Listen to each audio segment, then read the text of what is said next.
कुछ लोगों को ये विश्वास नहीं होता कि परमेश्वर उनके साथ हैं जब तक वो महसूस नहीं करते उनकी उपस्थिति।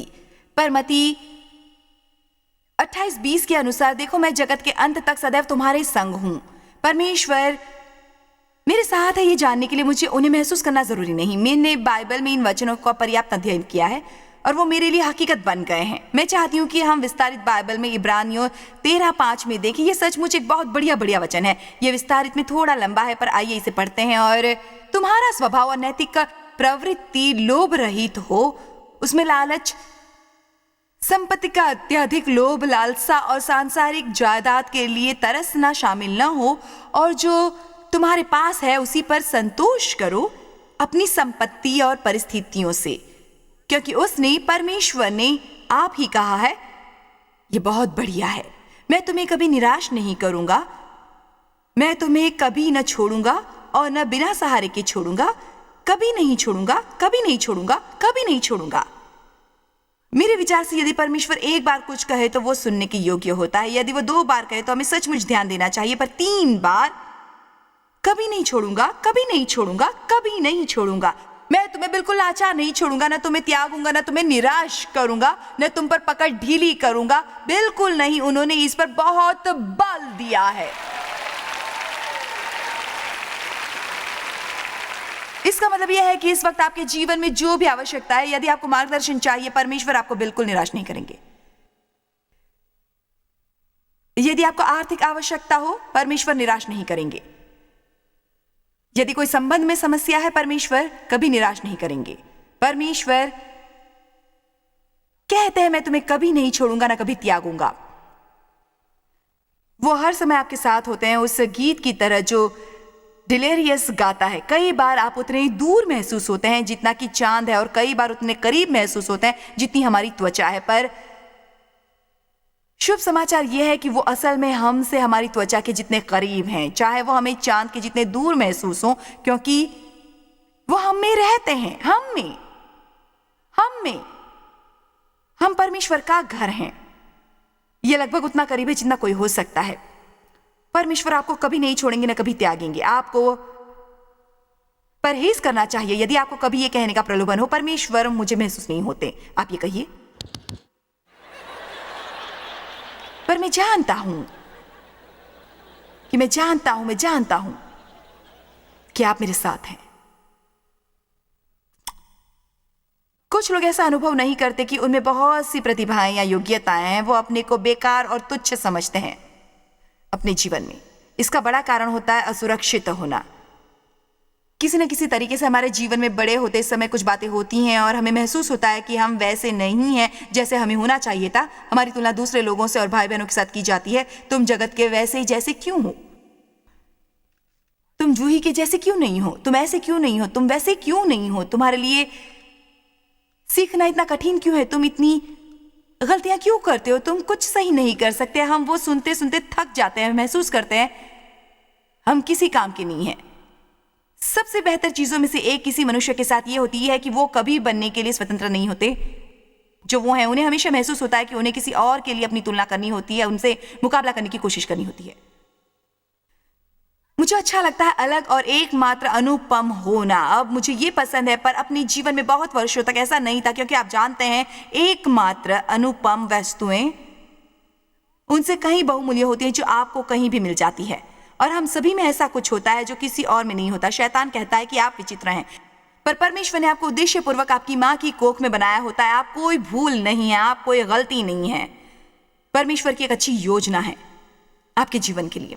आपको किसी से तुलना और मुकाबला करने की आवश्यकता नहीं है। मुझे विश्वास है कि आप में से बहुतों ने मेरी हास्यजनक कहानियां सुनी होगी कि कैसे मैंने अपनी पड़ोसन जैसी बनने की प्रवृत्ति से मुक्ति पाई, जो दस्तकारी इत्यादि में माहिर थी, और मुझे बिल्कुल वो नहीं आता था। मैं आवश्यकता पड़ने पर डेव की शर्ट पर बटन नहीं लगा सकती थी। यदि मुझे बटन टाकने की आवश्यकता होती और मुझे कोई औरत मिलती तो मैं खुद वो करने की कोशिश करने की बजाय उनसे वो करवाती। पर ये ठीक ही है। डार्लिंग ने एक बार मुझसे पूछा था, क्या आपको आपका खाना बनाना अच्छा नहीं लगता जब आप घर पर होती हैं? मैंने कहा नहीं, उसे अच्छा लगता है। बहुत अच्छा लगता है, उसे अच्छा लगता है खाना बनाना और पूरी रसोई को गंदा करना और फिर उसकी सफाई करना। और उससे अच्छा लगता है 20 लोगों को एक सप्ताह के लिए अपने घर बुलाना, छुट्टियों के लिए। मैं कहती हूँ जाकर किसी होटल में ठहरो।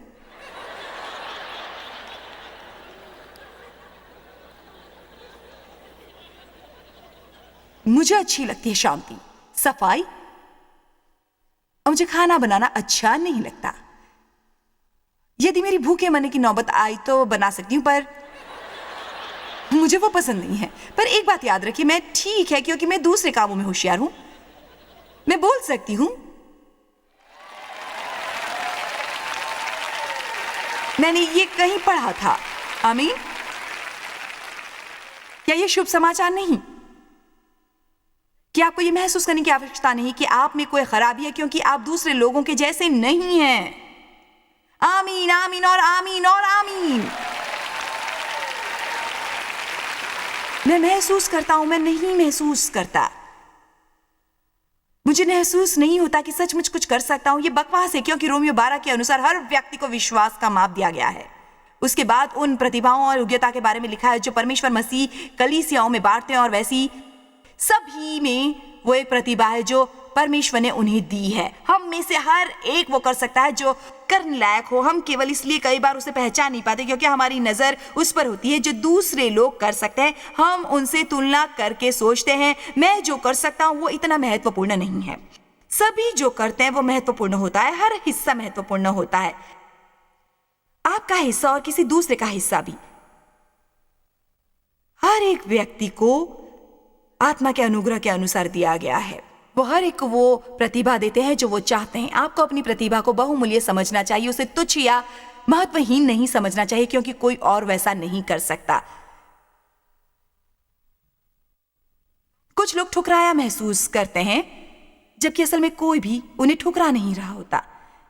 मैं भी अपने को अस्वीकृत समझा करती थी और मैंने ठुकराए जाने की भावना से बहुत दुख सहन किए जबकि लोग मुझे अस्वीकार नहीं कर रहे थे। आप तब भी लोगों से अस्वीकृत महसूस करते हैं जब वो आपको देखते नहीं।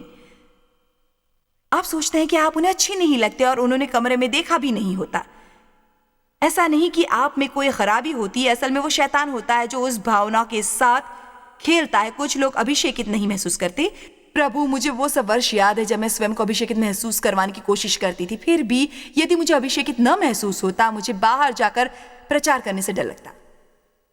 मुझे खुशी है कि अब मैं इन सबसे ऊपर हूं और मैं आपकी उस अवस्था में आने में मदद करना चाहती हूं जहां आप उन भावनाओं के आधार पर न जिए और सब उसके अनुसार न करें जो महसूस होता है या नहीं होता। जब आप प्रार्थना करते, परमेश्वर सुनते हैं और जवाब देते हैं। चाहे आपको कैसा भी महसूस हो, परमेश्वर सुनते हैं, जवाब देते हैं। जब आप बाइबल पढ़ते हैं और शैतान आकर आपसे कहता है देखो इससे तुम्हें कुछ लाभ नहीं होगा, तुम्हें तो ये याद भी नहीं कि तुमने क्या पढ़ा है, आपको कहना चाहिए चुप कर, मैंने परमेश्वर की आज्ञा मानकर ये पढ़ी है। अब क्या मैं अपने प्रिय विषयों में से एक पर कुछ मिनट लगा सकती हूँ? कुछ लोग हमेशा गलत महसूस करते हैं, कभी सही महसूस नहीं करते। हमें जन्मे से ही ये प्रवृत्ति होती है। मेरे विचार से ये सुंदर होता है कि जिस पल हम यीशु मसीह को स्वीकार करते हैं, सबसे पहली चीज जो हमें देते हैं वो है धर्म। हमारे पास धर्म होने का क्या मतलब होता है? उसका मतलब यह है कि हम परमेश्वर के साथ धर्मी ठहराए गए हैं, उसके कारण नहीं जो हमने किया होता है बल्कि उसके कारण जो उन्होंने किया है। आमीन। मुझ में क्या खराबी है, मुझ में क्या खराबी है, मुझ में क्या खराबी है, मुझ में क्या खराबी है? जीवन भर मानो मेरे दिमाग में यह रिकॉर्ड बजता आया था, मुझ में क्या खराबी है, मुझ में क्या खराबी है।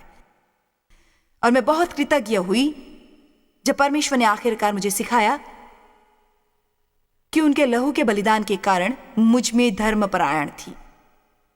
हमारा धर्म हमारे सब कुछ सही करने पर आधारित नहीं होता, वो परमेश्वर की ओर से उपहार होता है।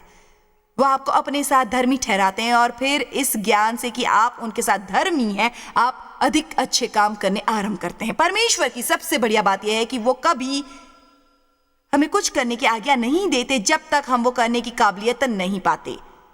वो मुझे आपसे प्रेम करने को नहीं कहेंगे यदि मुझ में आपसे प्रेम करने की काबिलियत नहीं होगी। यदि वो पहले मुझे क्षमा नहीं करेंगे क्योंकि मेरे पास देने के लिए क्षमा नहीं होगी, वो मुझे आप पर दया करने को नहीं करेंगे यदि वो पहले मुझ पर दया नहीं करेंगे, क्योंकि मेरे पास देने के लिए दया नहीं होगी। वो मुझे वफादार बनने को नहीं कहेंगे यदि वो मेरे साथ वफादार नहीं होंगे। वो हमें हमेशा जीने का तरीका सिखाते हैं। वो केवल हमें बताते नहीं हैं, वो हमें जीने का तरीका दिखाते हैं और हमें वो देते हैं जिसकी आवश्यकता होती है। वो हमें वो करने लायक होने के लिए लेस करते हैं। परमेश्वर आपको सही जीने के लिए नहीं कहते, आपको सही बनाए बगैर। इसलिए आत्मिक रूप से आप परमेश्वर के साथ सही हैं। परमेश्वर की संतानों के कारण आपके अंदर धर्म है। आपको उसका स्तर जानने की जरूरत नहीं है कि मैं मसीह में कौन हूं। मैं उसके साथ धर्मी बनाया गया हूं और मैं जानता हूं कि मैं बढ़ रहा हूं और मुझे बहुत तरक्की करनी होगी। मैं वहां नहीं हूं जहां मुझे होना चाहिए, पर परमेश्वर का धन्यवाद कि मैं वहां नहीं जहां मैं पहले था। हालेलुया।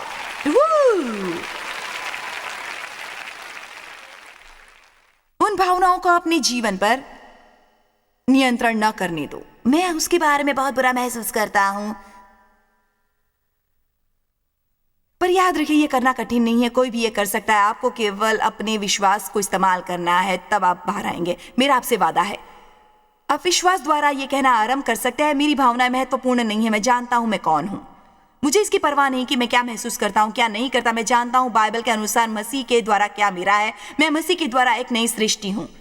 पुरानी बातें बीत गई हैं, सभी बातें बिल्कुल नई हो गई हैं, बिल्कुल नहीं हो चुकी हैं। आमीन। ओह, मैं इतना अच्छा महसूस कर रही हूं कि मुझे सहन नहीं हो रहा। आप कहेंगे मुझे ऐसा महसूस नहीं होता जैसा मेरा कोई भविष्य है। देखिए आपका भविष्य इतना उज्जवल है कि आपको धूप का चश्मा पहनकर उसे देखना होगा। हे परमेश्वर, मैं अपने भविष्य के बारे में बहुत उत्साहित हूं। मैं बिल्कुल नहीं जानती परमेश्वर ने मेरे लिए क्या सोचा है।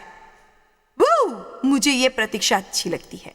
मुझे यकीन है कल जरूर कुछ रोमांचित बात होगी और शुभ समाचार मिलने वाला है। दाऊद ने भजन 27 में कहा, यदि मुझे विश्वास न होता कि जीवितों की पृथ्वी पर यहोवा की भलाई को देखूंगा तो मेरा क्या हाल हुआ होता। आप पूछेंगे, अच्छा जॉयस, क्या आप हर दिन जागने पर ऐसा महसूस करती हैं? नहीं। सच तो यह है कि लगभग 2 घंटे पहले मेरी यहां आने की बिल्कुल इच्छा नहीं थी। आप कहेंगे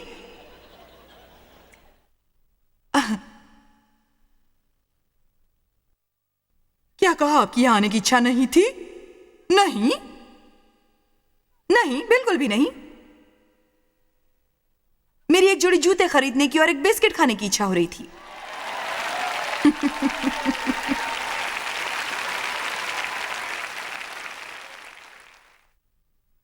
पर मैंने वो नहीं किया जो मुझे महसूस हुआ। मैंने एक बार और अध्ययन किया, मैंने एक बार और प्रार्थना की और मैंने अपने को कहा मैं यहां आऊंगी और यहां आकर प्रचार करूंगी जो आप जानते हैं सही है। आपके साथ अभिषेक जुड़ जाता है। बाइबल में लिखा है कि जब किसी स्त्री या पुरुष पर परमेश्वर का आत्मा आता है तो वो बदलकर भिन्न मनुष्य बन जाते हैं। आमीन। आपका भविष्य नहीं है। यिर्मयाह 29:11 देखते हैं। देखें, आप उसके साथ बहस कर सकते हैं।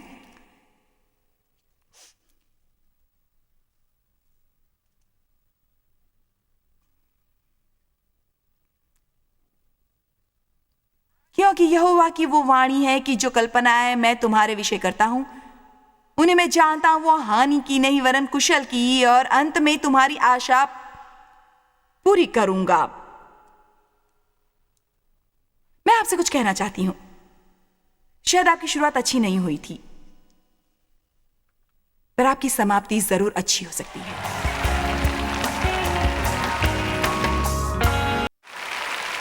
उन्होंने कहा, मैं यह अंतिम परिणाम में तुम्हें आशा देने के लिए हूं। मेरी बात याद रखें कि अभी समाप्ति नहीं हुई और अभी अंतिम परिणाम मिलना बाकी है। और जब शैतान आपको बताया कि आप कितने असफल रहे हैं और कैसे आपको साथ कुछ अच्छा नहीं होगा, आपको केवल अपना मुंह खोलना है और जोर से यिर्मयाह 29:11 पढ़ना चाहिए। जो कल्पनाएं और ये योजनाएं तुम्हारे विषय में करता हूं उन्हें जानता हूं। परमेश्वर के पास एक अच्छी योजना है। सभी बातें मिलकर मेरी भलाई के लिए काम करेंगी। अब कामी मसीहियों की कुछ निशानियों के बारे में हम बात करते हैं, क्योंकि कामी मसीह वो होता है जो भावनाओं के द्वारा जीता है। वो अपने विचारों द्वारा जीवन गुजारता है। यदि वो बुरी मनोदशा के साथ जागते हैं तो दिन भर वैसे ही रहते हैं। कुछ ऐसा होता है जो उन्हें अच्छा नहीं लगता। वो निराशा में डूब जाते हैं। उनके लिए अपने पर तरस खाना आसान हो जाता है जब उन्हें वो नहीं मिलता जो वो चाहते हैं। कल हमने उन 3 प्रकार के लोगों के बारे में बात की थी जो हम 1 कुरिन्थियों 2 में देखते हैं, शारीरिक मनुष्य, आत्मिक मनुष्य और कामी मनुष्य। 1 कुरिन्थियों में 3 में हम समझते हैं कि शारीरिक मनुष्य का पुनर्जन्म नहीं हुआ होता, वो शुभ संदेश के बारे में कुछ नहीं जानता, वो आत्मिक बातों को नहीं समझता, उसे बिल्कुल समझ नहीं आती। आत्मिक मनुष्य एक परिपक्व मसीही होता है जो असल में वचन जानता है और उस पर विश्वास करता है, और वो मार्गदर्शन नहीं लेता अपनी भावनाओं का, अपने विचारों का और अपनी इच्छा का। वो अपने लिए मरा होता है और परमेश्वर की सेवा करता है। अफसोस कि हमें इस तरह के मसीह बहुत कम देखने को मिलते हैं। बेशक ऐसे लोग होते हैं, और मुझे कहते हुए खुशी हो रही है कि मैं परमेश्वर के बहुत से प्रशंसनीय स्त्रियों और पुरुषों को जानती हूं, पर मेरे सामने आते हैं बहुत से कामी मसीह भी। कामी मसीह वो होता है जिसका पुनर्जन्म हुआ होता है, उसका उद्धार हुआ होता है, उन्होंने मसीह को अपना मुक्तिदाता स्वीकार किया होता है, पर फिर भी वो वैसे जीते हैं जैसे कोई बचाव न हुआ मनुष्य जीता है। मैं बहुत वर्षों तक वैसी थी। मैं गिरजे जाती थी, जल्द क्रोधित होती थी, गिरजे जाती थी, निरर्थक बातें करती थी, अक्सर उन्हीं के बारे में जिनके साथ गिरजे जाती थी। मैं गिरजे जाती, लगभग हर वक्त किसी से अत्यधिक क्रोधित रहती।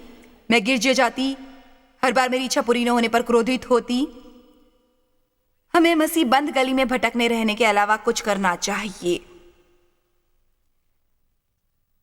हमें असल में अमल करना आरंभ करना है और वो जीवन जीना आरंभ करना है जिस पर विश्वास करने का हम दावा करते हैं। लोगों ने न बढ़ने का एक कारण ये होता है कि बढ़ने में कष्ट होता है, बहुत दर्द होता है अपने को ना और परमेश्वर को हाँ कहने में। पर हर बार आप शरीर को पोषण देते हैं वो ताकतवर बनता है, हर बार आप उसे पोषण नहीं देते वो थोड़ा कमजोर बनता है और आप विजयी होते हैं। मुझे याद है मेरे लिए कितना कठिन था जब मैंने आरंभ किया था ये सीखना कि मैं कैसे ऐसी बनूं कि मैं थोड़ी समान दिखूं। मुझे अब वो शब्द याद नहीं आ रहा, समर्पित पत्नी के मुझे वो शब्द ढूंढने के लिए भी गहराई में जाना पड़ा था। मुझे जो एक शब्द सूझ रहा था वो था बागी, और मैं जानती थी कि उसे नहीं ढूंढ रही थी। मैं आपसे सच कह रही हूँ, मेरा ऐसा हाल था। मैं क्या कहने की कोशिश कर रही हूँ, मैं क्या कहना चाहती हूँ, मैं बगावत करना चाहती थी। पर मुझे ये सोचना याद है जब पहली बार मैंने पढ़ा कि एक पत्नी को अपने पति के अनुकूल बनना चाहिए। मैं कोई बुरी नीच मनुष्य नहीं थी, पर जीवन भर मुझ पर दबाव डाला गया था। लोगों ने मेरा बहुत लाभ उठाया था, मुझ पर चालाकी से नियंत्रण किया गया था, और मैंने अपने आप से वादा किया था कि जब मैं घर से निकलूंगी मैं आइंदा किसी की नहीं सुनूंगी। मुझे क्या करना चाहिए मैं मन में शपथ ले चुकी थी। और मेरी बात याद रखिए, एक बार अपने साथ वो वादा करने पर उसे तोड़ना कठिन होता है। कितनों को इस वक्त जीवन में समस्याएं हो रही हैं क्योंकि उन्होंने वर्षों तक अपने साथ ऐसे वादे किए थे। अब आपको उनके लिए पश्चाताप करके परमेश्वर को उनकी शक्ति तोड़ने के लिए कहना चाहिए।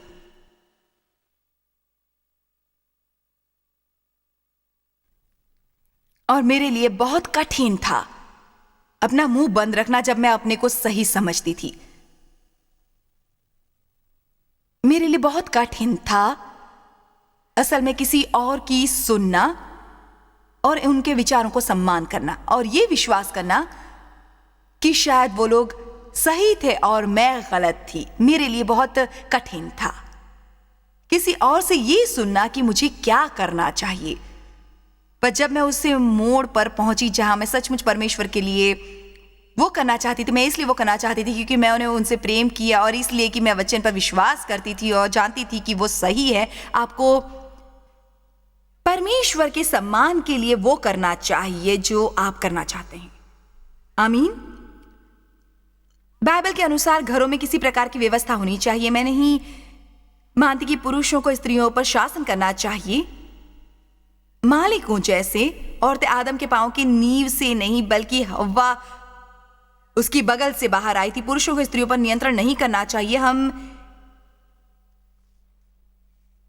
एक दूसरे के सहभागी होते हैं, हमें एक दूसरे का सम्मान करना चाहिए। पर कई मौके होते हैं जब कोई निर्णय लेना होता है और जब दो लोग सहमत न हो और कोई निर्णय लेना जरूरी हो, तब घर के मुखिया को वो करना चाहिए।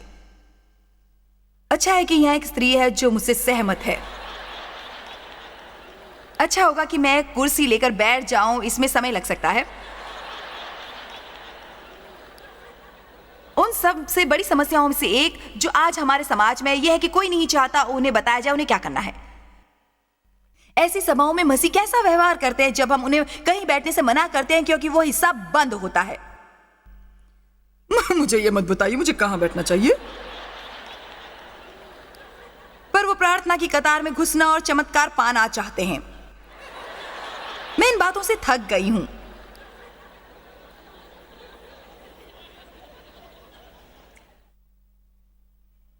पर मैं जितना अधिक इसके लिए प्रार्थना करती कि मैं बगावत करने के हर छोटे मोटे प्रलोभन से बच सकूं, वो आरंभिक दिनों में मेरे लिए उतना ही कठिन होता। मैं इस वक्त उस दर्द और क्रोध और बगावतों को याद कर सकती हूं जो मेरे रोम रोम में भरा हुआ है। मैं आखिरकार उस अवस्था में पहुंची जहां मैं मुस्कुरा कर कह सकती थी, जैसी आज्ञा। ऊपर वो एक ढोंग था, पर कम से कम मैं वो कह सकी। आखिरकार मैं असल में उस मोड़ पर पहुंच गई। मेरी बात न मानी जाने पर मैं ठीक ठाक होती, या मैं ये सोचती थी, हे तुम ये निर्णय लो, यदि तुम गलत हो तो ये तुम्हारे और परमेश्वर के बीच है। इब्रानियों 5 में इसका विवरण है कि लोगों ने न बढ़ने के एक कारण यह है कि लोग धर्म के सिद्धांतों को नहीं समझ पाते। इसी देखिए इब्रानियों 5 वचन 12 को देखते हैं। समय के विचार से तो तुम्हें गुरु हो जाना चाहिए था। तो भी क्या यह आवश्यक है कि कोई तुम्हें परमेश्वर के वचनों की आदि शिक्षा फिर से सिखाए और ऐसे हो गए हो कि तुम्हें अन्न के बदले अब तक दूध ही चाहिए? सो वो इन कामी मसीहों को कह रहे हैं, अब बड़े हो जाओ, अब बाइबल अध्ययन के लिए है। आपने बाइबल में सभी कुछ रेखांकित किया है। वो एक चित्रकला की किताब लगती है। आपको अपने शत्रुओं को क्षमा करने के बारे में एक बार फिर बाइबल अध्ययन के लिए जाना जरूरी नहीं है। आपको केवल अमल करना है। उसे सुनने में कोई कष्ट नहीं होता, उस पर अमल करने में कष्ट होता है। उसे सुनकर हम बढ़ते नहीं है, हम वो करने पर बढ़ते हैं। सोचिए हम में कितनी शक्ति होगी यदि हम मसीह कलीसिया के हर सदस्य को उस अवस्था में लाएंगे जहां वो किसी से क्रोधित ना हो। क्या आपने मुझे सुना? क्या होगा यदि हम सभी को उस मकाम पर ला सके जहां हर मसीह कह सके, मैं नाराज नहीं हूं, मुझ में किसी के विरुद्ध कुछ भी नहीं है, मैंने अपने शत्रुओं को क्षमा कर दिया है, परमेश्वर मेरा बदला लेंगे और मैं परमेश्वर के अनुग्रह द्वारा प्रेम में चलूंगा। आपके विचार से तब क्या होगा? इसमें बहुत समय नहीं लगेगा, तब यीशु हमें लेने के लिए लौट कर आएंगे, हम में बहुत शक्ति होगी, तब दुनिया हमारा मजाक नहीं उड़ा रही होगी। पर ये सब अलगाव, ये मेरी अनबन, ये सब बकवास, शरीर शरीर शरीर, भावनाएं भावनाएं भावनाएं,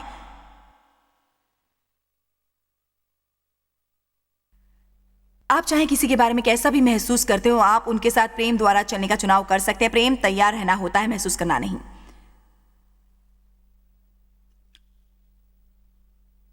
उसके बाद वो वचन 13 में कहते हैं, क्योंकि दूध पीने वाले बच्चों को तो धर्म की पहचान नहीं होती। आप जानते हैं दूध क्या है? कोमल संदेश। सभी को अच्छा लगता है गिरजे जाना जहां उनका मनोरंजन हो और मीठी मीठी बातें सुने। आप जानते हैं आप क्यों खिला नहीं सकते एक ऐसे मसीह को मीट जिसे धर्म की समझ नहीं है, क्योंकि वो अभी तक नहीं जानते वो मसीह में कौन है। आप उनसे उनके व्यवहार के बारे में बात नहीं कर सकते क्योंकि वो सोचते हैं कि उनका व्यवहार उनकी पहचान है। पर मैं आपको ये बताने आई हूं कि आपकी पहचान और आपके काम दो भिन्न बातें होती हैं। यदि आप जानते हैं आप मसीह में कौन है, तब आपको अपने काम के बारे में अप्रिय बातें सुनने में कष्ट नहीं होता। सच तो यह है, आपको वो लोग प्रिय लगेंगे जो आपका दोष बताएंगे। आपको वो लोग प्रिय लगेंगे जो आपके लिए परमेश्वर के वचन के सत्य का प्रचार करेंगे, क्योंकि हमें उसकी आवश्यकता है यदि हमें बदलना और बढ़ना है।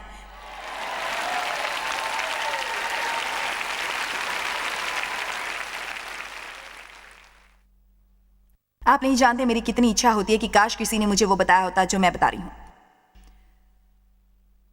मुझे बहुत कष्ट उठाना पड़ा क्योंकि मैंने केवल मीठी बातें सुनी थी। मीठी वस्तु अच्छी होती है, हम सभी को वो पसंद होती है, पर हम उस पर जी नहीं सकते। मीठी वस्तु से मेरा मतलब ऐसे संदेश जो आपको अच्छा महसूस करवाते हो। मुझे कहते खुशी हो रही कि परमेश्वर आपसे प्रेम करते हैं, पर सच यह है कि यह ऐसी बात है जिसे आपको पहले से जानना चाहिए। यदि आपको राज में 20 वर्ष हो चुके हैं, यदि आपको लगभग 10 वर्ष हुए हैं, आपको इतना ज्ञान होना चाहिए कि आप क्रोधित ना रहें। किसी को बार बार आपके लिए उसे प्रचार करने की आवश्यकता नहीं होनी चाहिए। आपको इस बात को जानना चाहिए अपने दिल में, मैं क्रोधित नहीं होऊंगा, मैं नाराज नहीं होऊंगा, मैं तुनक मिजाज नहीं हूं, मैं शैतान के लिए एक द्वार नहीं खुल रहा। आज की शिक्षा हमें सचमुच याद दिलाएगी कि हमें अपनी भावनाओं को भुलाकर ध्यान लगाना है उनके वादों और उन पर जो परमेश्वर का वचन हमारे बारे में कहता है। परमेश्वर के वचन के अनुसार उन्हें हमसे प्रेम है कि वो हमारे साथ हैं, कि वो हमें कभी नहीं छोड़ेंगे न त्यागेंगे। 1 यूहन्ना 4:16 के अनुसार, और जो प्रेम परमेश्वर हमसे रखता है उसको हम जान गए और हमें उसकी प्रतीति है। परमेश्वर प्रेम है और जो प्रेम में बना रहता है वो परमेश्वर में बना रहता है और परमेश्वर उसमें बना रहता है। जॉय स्मायर मिनिस्ट्रीज में आप हमारे लिए कितने अहम हैं, इसका आपको अंदाजा नहीं। हम आपके आभारी हैं और हम धन्यवाद करते हैं अपने सब मित्रों और सहयोगियों का कि उन्होंने इस विश्वव्यापी सेवकाई को संभव बनाया। मिलकर हम भूखों को खिला रहे हैं, गरीबों को पहना रहे हैं और कई देशों में सुसमाचार पहुंचा रहे हैं। कृपया हमसे संपर्क करें या विजिट करें jmmindia.org पर। आज ही अपनी प्रार्थना के अनुरोध बताने के लिए, हमारे साधनों के बारे में और जानकारी और जॉयस की सभाओं का शेड्यूल जानने के लिए, और हमारे सहयोगी बन जाएं दुनिया भर में मसीह का प्रेम बांटने के लिए।